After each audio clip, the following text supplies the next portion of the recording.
de Bartimée. Sur le chemin de Jéricho, il y avait là un homme appelé Bartimée, le fils de Timée, aveugle depuis des années. Le travail de Bartimée était mendiant. Et il se tenait à un endroit, à la porte. Pendant qu'il était assis, la Bible déclare qu'il a entendu autour de lui qu'il y avait un mouvement. C'était quel mouvement? C'était l'arrivée du roi. C'était l'arrivée de quelqu'un dont il avait entendu puisqu'il ne voyait pas. Puisque Bartimée ne voyait pas.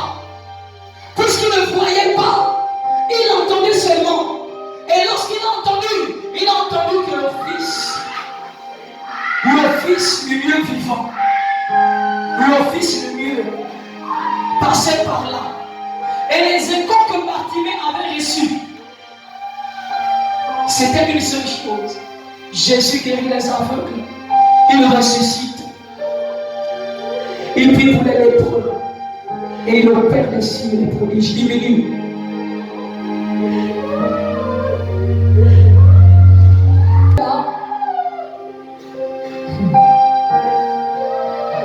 La traduction, j'ai du mal à la vidéo.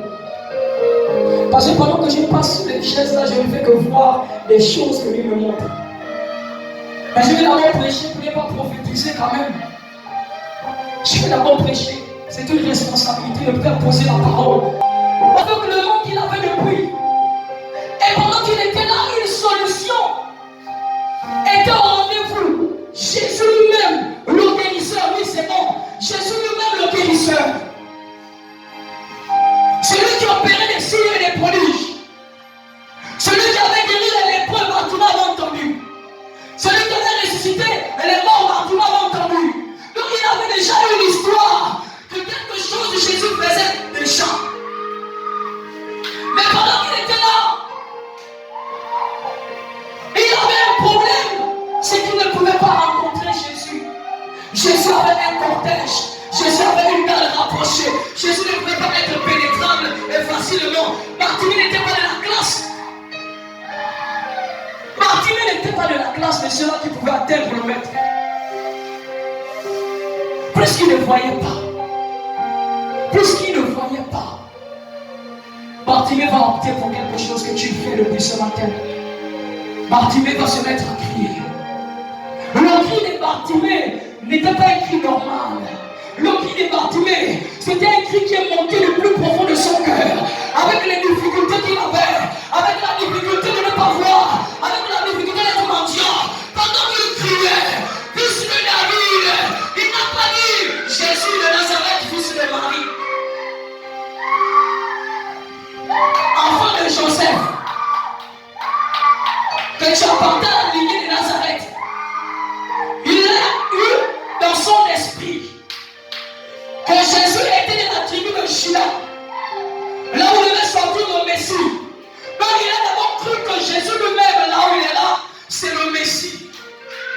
Il a rappelé à Jésus, tu es fils de David de la tribu de Juda. Bartimée a crié une fois, fils de David, aie pitié de moi, une fois. Les gens vont commencer à s'ajouter comme ce matin. Tu fais trop de bruit, arrête au cinéma. Tu fais trop de bruit, arrête de crier. Oh, on ne sommes pas venus pour crier seulement, papa. Ton cri et son cri est différent. Vous n'avez pas les mêmes problèmes. Si dans des problèmes ont déjà des solutions, il y a des gens qui ont des problèmes, ils doivent crier à l'Éternel. Une voix forte, une voix au-dessus même de toutes les voix de l'église. Quand ils crient, le cri de Bartimée avait dépassé le cri de la foule qui acclamait Jésus. Jésus rentre à Jéricho. Jésus rentre à Jéricho. Jésus rentre à Jéricho. Mais pendant que les gens acclamaient et dansaient et festoyaient la présence de Jésus, et Bartimée cria, fils de David, aie pitié de moi. Fils de David, aie pitié de moi. Fils de David, aie pitié de moi. Aussitôt, 3 fois, le maître s'arrêta. La même présence qu'il avait ressentie lorsque la femme à la perte de sang avait saisi. Jésus ressentit au dedans de lui que l'appel qui venait de sortir était besoin d'un cœur sincère. Amen. Lorsque tu pries d'un cœur sincère, l'Éternel ne peut pas rester insensible aucune de tes oppressions, aucune de ta maladie, aucune de ta situation.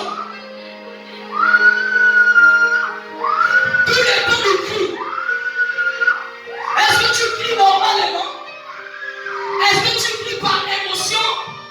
Est-ce que tu cries par profondeur? Est-ce que tu cries réellement à celui qui s'arrête sur le problème de Bartimée? Il est temps que nous crions vraiment à Dieu de tout notre cœur. Bartimée ne s'est pas laissé influencer par la présence des hommes. Les hommes l'ont dit arrête. Les hommes l'ont dit stop. Les hommes l'ont dit oh bloc. Les hommes l'ont dit tu vois que tu sens. Tu as le vieux manteau. Et quand Jésus appelle Bartimée, la première chose qu'il fait, il prend le manteau, il jette, il prend le manteau, il jette. Lorsque Dieu nous appelle, prends le manteau, jette. Le vieux manteau symbolise le péché d'hier. Le vieux manteau symbolise les malédictions d'hier. Le vieux manteau symbolise le vieillard d'hier. Quand tu viens à Jésus, prends le manteau, jette. Bartimée jette le manteau. Il se précipite devant Jésus. Avec toute la foi, en tâtonnant certainement, il dit Rabboni, maître, donne-moi la vue. Je ne te demande pas l'argent. Je te demande quelque chose que l'homme ne peut pas faire. Lorsque tu viens dans la présence de Dieu, arrête de demander les choses éphémères de la terre. Arrête de demander les choses que le monde peut te donner. Demande les choses surnaturelles. Demande les choses qui dépassent l'entendement de l'homme. Demande les choses que seul Dieu est capable de faire. Et que même moi, en tant que leader, je ne peux pas faire. Bartimée dit, regarde-moi les yeux. Jésus voyant sa foi, le touchant, et aussitôt, les écailles tombèrent, et il a vu à nouveau. Si c'est ton tour de ce matin, je décrète et déclare que ton cri parvienne au ciel de gloire. Mais que ton cri soit différent de tous les cris de cette soeur. Que ton cri arrête la course de Dieu. Que ton cri arrête les anges qui sont en train d'adorer Alléluia, Alléluia, Saint l'Éternel.